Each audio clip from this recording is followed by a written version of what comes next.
If you know me, I love baseball. And one of my favorite movies is called Moneyball.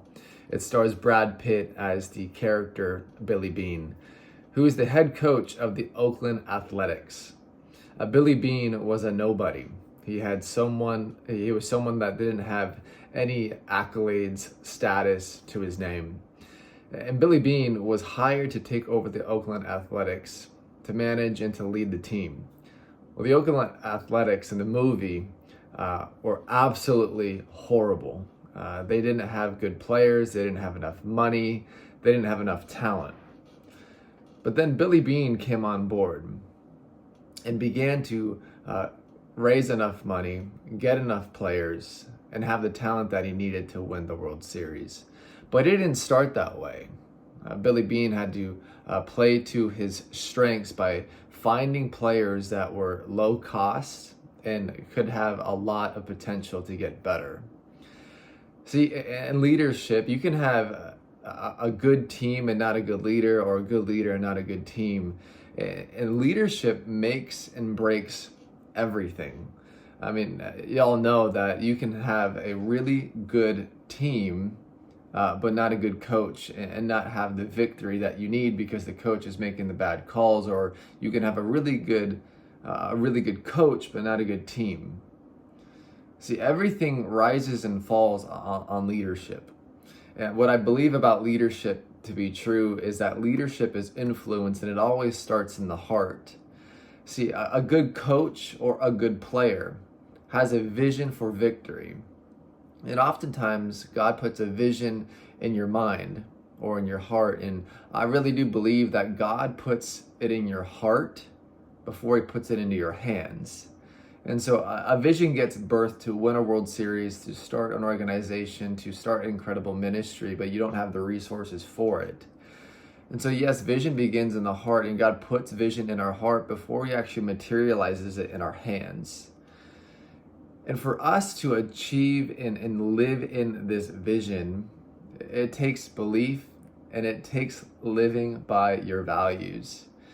The one thing with Billy Beane in the movie of Moneyball, he's not reminding of his players of their weaknesses. He's not reminding them of their poor performance hitting the ball, or their poor performance in fielding a ground ball. He's not doing any of that. Sure, he gets frustrated that they're not winning games, but the one thing he's not doing is reminding people in his team of their weaknesses. He's always reminding them of their strengths. He's always reminding them of their potential. And so he's not talking about past performances. He's not talking about present performances or future performances. He's talking about the potential that they have. And see, the best way to encourage someone to put vision into someone's mind is not reminding them of their weaknesses and the things that they've done wrong. No, you always call to their potential. Always call to their potential skill, their potential opportunities, their potential performances. Nobody ever gets better by being reminded of the things they're not good at. They always get better by rising to the level of potential that you call out into them. And this is important because today's complacency could be tomorrow's captivity.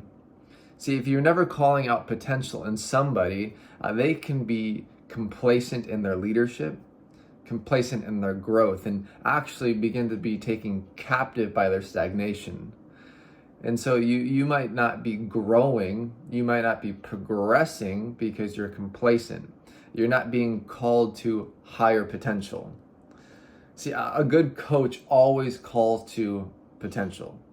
They don't call to things going wrong. They call to how people can get better. And see, leaders get better. When leaders get better, everybody gets better. In this movie, the Oakland Athletics become to get better in their ability to play baseball. And in turn, not only morale gets better in the dugout, but the fans get better. Everyone gets better. Everyone's mood gets better. Everyone gets better when the leader gets better. But the way the leader gets everyone better is not by calling out weaknesses or mistakes, but calling out potential in somebody. And so your vision may not be materialized in success or victory yet, but it can be materialized in success in the journey of reminding people of the potential. Because when you do that, morale gets better, vision gets bigger, and vision gets clearer.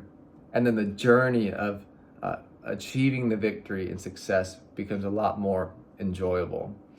And so today, how can you begin to think of the way you can call out potential in your family, call out potential in your kids, call out potential in your team? Shoo away the inherent knee-jerk reaction to judge someone's mistakes or failures. Maybe grow the instinct of saying, hey, next time I see you doing so much better.